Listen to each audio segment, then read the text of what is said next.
Good morning all students. आपने पहले पढ़ा शिक्षा और दर्शन, अर्थात शिक्षा और दर्शन में क्या अंतर है, शिक्षा और दर्शन में क्या समानताएं हैं। और आज भी तीसरा टॉपिक हम पढ़ेंगे शिक्षा और दर्शन। तो शिक्षा और दर्शन में सबसे पहले हम पढ़ेंगे शिक्षा का अर्थ, क्योंकि पहले शिक्षा के बारे में पढ़ेंगे, उसके बाद इधर दर्शन के बारे में पढ़ेंगे। तो शुरुआत में पढ़ेंगे शिक्षा का अर्थ और उसकी परिभाषा, अर्थात शिक्षा का शाब्दिक अर्थ। तो शिक्षा का शाब्दिक अर्थ क्या है?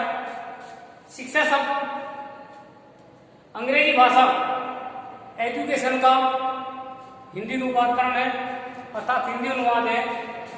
और एजुकेशन शब्द लैटिन भाषा के एडुकेटम शब्द से बना है, अर्थात एडुकेटम शब्द जो है यह इसकी उत्पत्ति लैटिन भाषा के शब्द से हुई है। और एडुकेटम शब्द भी दो शब्दों से मिलकर बना है, ई प्लस कैटम। इस प्रकार ई का अर्थ है अंदर से और कैटम का अर्थ है बाहर निकालना या बाहर निकालना या आगे बढ़ाना या अग्रसर करना या विकसित करना। इसी प्रकार एजुकेशन शब्द का अर्थ है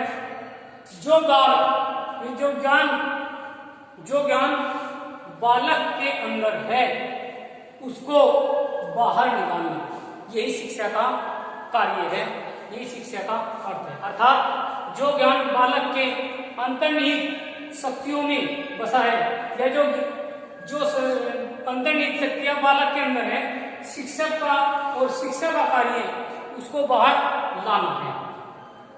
अब इसमें शिक्षा का व्यापक अर्थ तो जे.एस. मैकेंजी ने कहा है शिक्षा जीवन पर्यंत चलने वाली प्रक्रिया है। अर्थात उनका मानना है शिक्षा जन्म से लेकर मृत्यु तक चलती है, क्योंकि हम प्रत्येक समय प्रत्येक पल हर दिन हर समय हर अक्षर कुछ ना कुछ सीखते हैं और नया सीखते हैं। तो जो पहला सीखा हुआ ज्ञान है और नवीन ज्ञान जो है, यानी कि जो पहला सीखा हुआ ज्ञान है और दूसरा नवीन ज्ञान है, पहले सीखे ज्ञान में नवीन ज्ञान को जोड़ दिया जाता है, यानी कि नए ज्ञान की उत्पत्ति होती है। इस प्रकार शिक्षा जीवन पर्यंत चलने वाली प्रक्रिया है। और ये बात मैकेंजी महोदय की ठीक भी है कि शिक्षा जन्म से लेकर मृत्यु तक चलती रहती है। अर्थात जन्म से लेकर मृत्यु तक बालक के, व्यक्ति के या किसी भी प्राणी में, जीव में दिन प्रतिदिन विकास होता रहता है और ये विकास उसके जीवन में परिवर्तन लाता है और परिवर्तन से ही व्यक्ति का विकास होता है। नेक्स्ट है शिक्षा का वास्तविक अर्थ। शिक्षा एक ऐसी प्रक्रिया है जिसके द्वारा व्यक्ति या बालक का बौद्धिक, सामाजिक, आध्यात्मिक विकास होता है और इससे उसके व्यवहार में परिवर्तन होता है। तो शिक्षा के वास्तविक अर्थ में बालक व्यक्ति का हमेशा सामाजिक, आध्यात्मिक, नैतिक, बौद्धिक, आर्थिक ये सब विकास होता है। और जब व्यक्ति का सामाजिक विकास होगा, आर्थिक विकास होगा, बौद्धिक विकास होगा, नैतिक विकास होगा, जब ये सब विकास होंगे तो उसके व्यवहार में परिवर्तन होगा तो उसका व्यवहार परिवर्तन का मतलब बढ़ेगा, क्योंकि जब व्यक्ति जैसी परिस्थिति में रहता है वो वैसा ही ज्ञान प्राप्त कर लेता है। इसलिए जब व्यक्ति के पास अच्छी एजुकेशन होती है तो अच्छा अच्छी चीज को कार्य करने के लिए अवसर मिलता है। अच्छी एजुकेशन होगी, अच्छा कार्य मिलेगा, जब अच्छा कार्य मिलेगा तो उसके साथ अपने खाने पीने की चीजों में, पहनने ओढ़ने की व्यवस्था में, यानी हर व्यवस्था में वो अच्छा करेगा। तो उससे उसके व्यवहार का मतलब है जो व्यक्ति पढ़ा लिखा होता है उसकी बोलचाल, उसका चलना, उसका रहना, उसका हर चीज है उसके परिवर्तन में दिखाई देता है। और वो परिवर्तन को, यानी शिक्षा जब व्यक्ति के अंदर आती है तो उस परिवर्तन को और आगे बढ़ाती है, अर्थात अवरुद्ध नहीं करती, अर्थात रोक नहीं देती। नेक्स्ट है शिक्षा का विश्लेषणात्मक अर्थ। विश्लेषण अर्थात शिक्षा का जब विश्लेषण किया गया तो उसमें कई अर्थ निकल कर आए। नंबर एक अर्थ है शिक्षा का अर्थ बालक की अंतर शक्तियों के सर्वांगीण विकास के रूप में, अर्थात शिक्षा बालक के अंदर जो ज्ञान है, अर्थात बालक के अंदर के ज्ञान को विकसित करती है, उसकी जो आंतरिक शक्तियां हैं उनका सर्वांगीण विकास करती है, उनको बाहर खींचती है और उसके विकास में वो परिवर्तन करती है। नेक्स्ट है शिक्षा द्विमुखी प्रक्रिया है। ये एडम महोदय ने कहा है कि शिक्षा द्विमुखी प्रक्रिया है, क्योंकि शिक्षा के जहां एक ध्रुव पर बालक खड़ा है तो दूसरे ध्रुव पर शिक्षक खड़ा है, इसलिए दो ध्रुवों की शिक्षा है। शिक्षा दो ध्रुवों की शिक्षा है, यानी कि यहाँ बालक है और यहाँ शिक्षक है। तो इस प्रकार से शिक्षा को ध्रुव प्रक्रिया है, यानी एक छोर पर बालक है, दूसरे छोर पर शिक्षक है। अर्थात शिक्षक का कार्य उस बालक को, उस विद्यार्थी को शिक्षा देना है जिससे उसका सर्वांगीण विकास हो सके, उसके व्यवहार में परिवर्तन हो सके और उसको अच्छा नागरिक बनाया जा सके। नेक्स्ट है शिक्षा त्रिमुखी प्रक्रिया है। अब यही बात जो है त्रिमुखी मान लेता, शिक्षा तीन मुखी प्रक्रिया है, तीन बिंदुओं पर आधारित है, जिसमें एक छोर पर जो शिक्षक है, दूसरे पर विद्यार्थी है और तीसरे पर पाठ्यक्रम है। इसलिए शिक्षा तीन ध्रुवीय प्रक्रिया है, जिसमें एक छोर पर बालक है, दूसरे छोर पर शिक्षक है, तीसरे छोर पर पाठ्यक्रम है। इसलिए तीन छोरों की शिक्षा भी या तीन कोणों की शिक्षा भी, तीन वस्तु की शिक्षा भी बराबर चलती है। यानी कि शिक्षा को प्राप्त करने के लिए, शिक्षा को चलाने के लिए, शिक्षा में वृद्धि करने के लिए तीन प्राणियों या वस्तुओं की आवश्यकता होती है, एक शिक्षक, एक शिक्षार्थी और तीसरा पाठ्यक्रम। क्योंकि पाठ्यक्रम के बिना भी हम शिक्षा को आगे नहीं बढ़ा सकते और विद्यार्थी के बिना भी शिक्षा आगे नहीं चल सकती और शिक्षक के बिना भी शिक्षा में कोई परिवर्तन नहीं हो सकता, ना आगे बढ़ सकता, उसमें संवर्धन हो सकता है। इसलिए ये तीनों की आवश्यकता है शिक्षा प्रक्रिया को आगे चलाने के लिए, आगे बढ़ाने के लिए, शिक्षक, शिक्षार्थी और पाठ्यक्रम। नेक्स्ट है शिक्षा एक गत्यात्मक प्रक्रिया है।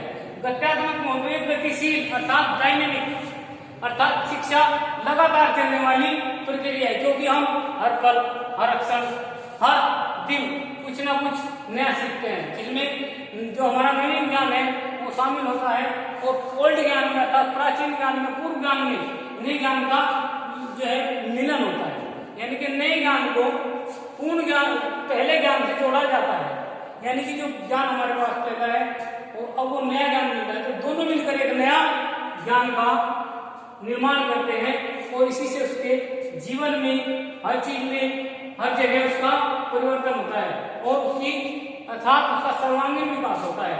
इसलिए शिक्षा एक जगह रुकने वाली प्रक्रिया नहीं है, ये गतिशील रहती है, साथ चलती रहती है। मानिए मैं आज किसी को शिक्षा दे रहा हूँ, वो किसी और को शिक्षा देगा, मैंने किसी और से शिक्षा ली है, उसने किसी और से शिक्षा ली थी, इसलिए एक दूसरे का आदान प्रदान होता है। अर्थात शिक्षा प्रक्रिया जो है डायनेमिक, गतिशील है, चलती रहती है। नेक्स्ट है शिक्षा सामाजिक विकास की प्रक्रिया है। शिक्षा समाज का विकास करती है और जब समाज का विकास होगा तो हमारे देश का विकास होगा और जब देश का विकास होगा तो हमारा देश उच्च कोटि का होगा। अर्थात हमारे देश में जितने संसाधन है, अनुसंधान है, सबकी पूर्ति जो है शिक्षा के द्वारा ही संभव है। इसलिए अगर समाज विकसित होगा, सभ्य होगा, संस्कृतिवान होगा तो वो देश उतना ही आगे जाएगा और उतना ही विकास करेगा और उस देश में उतना ही परिवर्तन संभव है। इसलिए शिक्षा को सबसे पहले समाज की प्रक्रिया के लिए गतिशील रहना है और गतिशील रखना है। शिक्षा को समाज की प्रक्रिया के लिए अर्थात समाज को चलाने के लिए शिक्षा का गतिशील होना अति आवश्यकता है, क्योंकि यही परिवर्तन और परिवर्धन दोनों लाती है और इसी से समाज का सर्वांगीण विकास होता है। नेक्स्ट है, अब इधर आ जाओ, दर्शन का अर्थ एवं परिभाषा। अर्थात दर्शन क्या है, ये कल भी बताया था हमने। दर्शन क्या है, तो दर्शन अंग्रेजी भाषा के फिलोसफी शब्द का हिंदी रूपांतरण है और फिलोसफी शब्द ग्रीक भाषा के, फिलोसफी शब्द ग्रीक भाषा के दो शब्दों से मिलकर बना है, जिसमें पहला है फिलोस, दूसरा है सोफिया।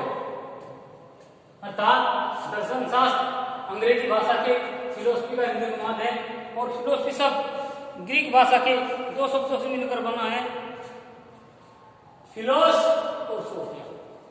फिलोस का अर्थ है ज्ञान के प्रति, और सो क्या करते हैं, प्रेम अनुराग। इसलिए फिलोसफी शब्द क्या होते हैं, ज्ञान के प्रति प्रेम या अनुराग। अर्थात जिस व्यक्ति का ज्ञान के प्रति प्रेम होता है, अनुराग होता है, अर्थात जो व्यक्ति ज्ञान प्राप्त करना चाहता है, नए नए ज्ञान प्राप्त करना चाहता है, नए नए ज्ञान की खोज करना चाहता है, नए नए जो है परीक्षण करना चाहता है, नए नए अनुसंधान करना चाहता है, तो उसी को, वह व्यक्ति को दार्शनिक कहा जाता है। अर्थात ये दर्शन का अर्थ है जब व्यक्ति नए ज्ञान को नवीनता पूर्वक सिखाता है या सीखता है। इसी प्रकार दर्शन शास्त्र का वास्तविक अर्थ, दर्शन शास्त्र में लौकिक और लौकिक, भौतिक, आध्यात्मिक, प्राकृतिक, अप्राकृतिक, मानवीय, अमानवीय आदि विषयों पर गंभीर रूप से चिंतन किया जाता है। तो दर्शन शास्त्र में लौकिक, लौकिक का मतलब है जो आज हम पृथ्वी पर देख रहे हैं, अर्थात जो हमारे समक्ष है, जो हमारे सामने है, जिसको हम देख सकते हैं, वो लौकिक। और जो नहीं दिखाई दे रहा, अर्थात हमसे दूर है या किसी दूसरे लोक में है या हमें दिखाई नहीं दे रहा, वो परलौकिक। भौतिक सुख देख, जिस प्रकार से सुख दो प्रकार के होते हैं, आध्यात्मिक और भौतिक। भौतिक सुख में हमारा ऐश्वर्य आता है, आध्यात्मिक सुख में हमारा जो है ज्ञान आता है। इसीलिए प्राकृतिक प्राकृतिक वो है जो हमें प्रकृति द्वारा प्राप्त हुई है, और अप्राकृतिक वो है जो मानव स्वयं निर्माण करता है, यथार्थ जिनका स्वयं निर्माण होता है। फॉर एग्जाम्पल, अगर हमको गर्मी लग रही है तो अप्राकृतिक होगी, हम लोग पंखा चलाएंगे, कूलर चलाएंगे, एसी चलाएंगे। और प्राकृतिक जो उस अखंड ज्योति द्वारा बनाई गई है, अर्थात ठंडी हवाएं चलना, हवाएं चलना, या किसी पेड़ के नीचे खुली हवा में बैठ जाना, या मानवीय और अमानवीय सभी विषयों पर गंभीर रूप से चिंतन किया जाता है। क्योंकि दर्शन शास्त्र में प्राकृतिक, अप्राकृतिक, भौतिक, आध्यात्मिक, मानवीय, अमानवीय, कोई भी टॉपिक आपका, कोई भी शब्द हो आपका, उस पर गंभीर रूप से मतलब है सीरियस होकर चिंतन किया जाता है। और दर्शन शास्त्र में क्या होता है, नवीन ज्ञान को पूर्व ज्ञान से जोड़ा जाता है, यानी पूर्व ज्ञान के आधार पर नवीन ज्ञान की खोज की जाती है। समझ में आ गया? पूर्व ज्ञान से या पूर्व ज्ञान को या पूर्व वस्तु को या प्राचीन वस्तु को नवीन आकार के रूप में बनाया जाता है, अर्थात उससे कुछ नया निकाला जाता है। जिस प्रकार से आप लोगों ने देखा होगा, जब हम किसी चीज का अनेक प्रकार से अध्ययन करते हैं तो उसमें जो त्रुटि है वो ऑटोमेटिक बाहर आ जाती है। इसी प्रकार से ये पूर्व ज्ञान पर अध्ययन करते हैं, रिसर्च करते हैं, अनुसंधान करते हैं और उसमें नया ज्ञान ढूंढ लेते हैं। वही दर्शन होता है, उसको करने वाला दार्शनिक होता है। आगे दर्शन का विश्लेषणात्मक अर्थ, दर्शन ज्ञान के प्रति प्रेम है, क्योंकि दर्शन या दार्शनिक वही होता है जिसको ज्ञान से लगाव होगा, जिसको ज्ञान से प्रेम होगा, जो ज्ञान प्राप्त करना चाहता होगा। और प्राचीन ज्ञान में या प्राचीन विचार में या प्राचीन कोई भी हमारे पास वस्तु है, उसमें नया कुछ करना, नई कुछ जानकारी ढूंढना, नया अनुसंधान करना, वही ज्ञान के प्रति प्रेम है। सत्य दर्शन ज्ञान की अंतिम खोज है। देखो, दर्शन के द्वारा जब हम किसी चीज की खोज करते हैं, वही अंतिम ज्ञान होता है, अंतिम खोज होती है। अर्थात हमें किसी टॉपिक पर, किसी वस्तु पर, किसी का भी जो है रिसर्च करना है, हम जो है उस पर अनुसंधान कर रहे हैं, तो उसमें जब दर्शन के द्वारा सत्यता की जांच होती है, दर्शन समस्याओं को विचार करने का ढंग है। जब हमारे सामने कोई समस्या आती है तो हम उन पर जो है दर्शन के द्वारा ही जो है दर्शन के द्वारा उनको विचार करते हैं और उन समस्याओं का समाधान दर्शन के अकॉर्डिंग ही निकालते हैं। दर्शन ज्ञान का विज्ञान है, दर्शन ज्ञान का विज्ञान है। फॉर एग्जाम्पल, अगर दर्शन है तो ज्ञान भी होगा, ज्ञान है तो विज्ञान भी बनेगा। अर्थात ज्ञान और विज्ञान एक दूसरे के पूरक हैं। दर्शन में ज्ञान और विज्ञान और दर्शन एक दूसरे के पूरक है, लेकिन एक दूसरे के विपरीत। नेक्स्ट है, इसमें परिभाषा दी है डॉक्टर राधाकृष्णन। आप लोग जानते होंगे डॉक्टर राधाकृष्णन हमारे देश के द्वितीय उपराष्ट्रपति और प्रधानमंत्री रहे, और जिनके जन्म दिवस को शिक्षक दिवस के रूप में मनाया जाता है। चलो, तो ये दिए गए थे डॉक्टर राधाकृष्णन। तो उन्होंने कहा है दर्शन वास्तविकता के स्वरूप का तार्किक विवेचन है, अर्थात दर्शन के द्वारा वास्तविकता के स्वरूप का तार्किक अर्थात तर्कों के द्वारा विवेचन किया जाता है। अब इसके बाद है दर्शन एवं विज्ञान, अर्थात दर्शन एवं विज्ञान में समानता। दर्शन और विज्ञान में कुछ समानताएं हैं। दर्शन और विज्ञान एक दूसरे के पूरक हैं, एक दूसरे से मिलते जुलते हैं, क्योंकि आज का युग विज्ञान का युग है। आज का युग विज्ञान का युग है और इस युग में विज्ञान की अत्यधिक जो है अवधारणा या विज्ञान की अत्यधिक प्रगति हो रही है, क्योंकि हम एक कदम भी बिना विज्ञान के नहीं चल सकते। हमको जितनी सुविधाएं मिल रही है सब ये वैज्ञानिक या विज्ञान के देन है, क्योंकि हम एक स्थान पर बैठे बैठे दुनिया भर की जो है खबरें, दुनिया भर के मौसम, दुनिया भर की जानकारी एक स्थान पर बैठे बैठे कर लेते हैं, ये हमको हो जाती है। ये सब विज्ञान की देन है। और दर्शन में भी इसी प्रकार से है, यानी कि दर्शन का जो प्रयोग किया जाता है उसमें भी किसी समस्या को खोज निकाला जाता है, और विज्ञान में भी जब कोई समस्या आती है तो उसका समाधान भी विज्ञान के द्वारा ही खोज लिया जाता है। इसलिए दर्शन और विज्ञान में एक दूसरे की समानता है। दर्शन एवं विज्ञान एक दूसरे के पूरक है। पूरक का मतलब होता है एक के बिना दूसरा अधूरा है, अर्थात एक दूसरे के मिलने से ही दर्शन और विज्ञान बने। अगर एक फॉर एग्जाम्पल जब कोई बाइक हो, मोटरसाइकिल, साइकिल हो या दो पहियों का कोई भी दो पहिया वाहन हो, तो अगर एक पहिए में पंचर हो जाए या खराब हो जाए या निकल जाए तो दूसरा पहिया ऑटोमेटिक नहीं चल सकता या खत्म हो जाएंगे, क्योंकि वे एक दूसरे पर आधारित हैं, एक दूसरे के पूरक हैं। इसी प्रकार से दर्शन और विज्ञान भी एक दूसरे के पूरक हैं, ये भी एक दूसरे पर आधारित हैं, क्योंकि जहां वैज्ञानिक प्रयोगशाला में रिसर्च करते हैं, अनुसंधान करते हैं, इसी प्रकार दर्शन में भी कुछ प्रयोगशालाएं पद्धति पर उनका विवेचन या कुछ अनुसंधान प्रक्रियाओं का विवेचन किया जाता है। इसलिए विज्ञान और दर्शन एक दूसरे के पूरक हैं, यानी एक दूसरे पर आधारित हैं, एक दूसरे के समान हैं। अगर जहाँ विज्ञान है वहीं दर्शन है, और जहाँ दर्शन है वहीं विज्ञान है। अगर विज्ञान में हम लोगों को किसी भी नए तथ्य की, नए वस्तु की, नए तत्वों की खोज करनी है, अनुसंधान करना है, तो हम दर्शन के अनुसार ही जो है खोज करेंगे।